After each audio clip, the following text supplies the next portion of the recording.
আসসালামু আলাইকুম। আমি রুম ইতালি থেকে। আম, একটা বিষয় অনেক কনফিউজ। আচ্ছা, যাই হোক, কথাটা হয়েছে যে এটা আমাদের বাংলাদেশের প্রধানমন্ত্রী শেখ হাসিনা। আচ্ছা, যাই হোক, উনি আজকে কি বলছে ফেসবুকে দেখে আমার বলতেছে যেসব মুক্তিযোদ্ধারা আছেন তাদের সন্তান নাতি নাতনিরা মেধাবী। আচ্ছা, বুঝলাম তারা মেধাবী, ঠিক আছে নি। আর যারা এর বাইরে আছে তারা হইছে কি হয়েছে, তারা রাজাকার এবং রাজাকারের সন্তানেরা, ঠিক আছে নি। এখন যারা এই কোটা আন্দোলন করতেছে, এই যে ছাত্ররা, ঠিক আছে নি, সারা বাংলাদেশে যেসব ছাত্ররা কোটা আন্দোলন করতেছে, এমনকি সবাই কি রাজাকার, রাজাকারের সন্তান? উনি কি এটাই তো মিন করতে চাইতেছে, ঠিক আছে নি। তাহলে বাংলাদেশে কয় পার্সেন্ট মুক্তিযোদ্ধা আছে আর মুক্তিযোদ্ধার সন্তান আছে, তাদের নাতি নাতনিরা আছে, ঠিক আছে নি।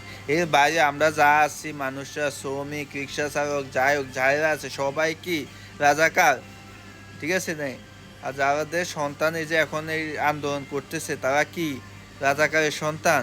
খালি কথা বললেও হয়? কথা বলার একটা চিন্তাধারা আছে না? উনি একটা দেশের প্রধানমন্ত্রী, উনি হুটহাট করে একটা ভাষণ দিয়ে দেয়, এটা কোনো কথা? যাক, আল্লাহ ওনাকে হেদায়েত দান করুক।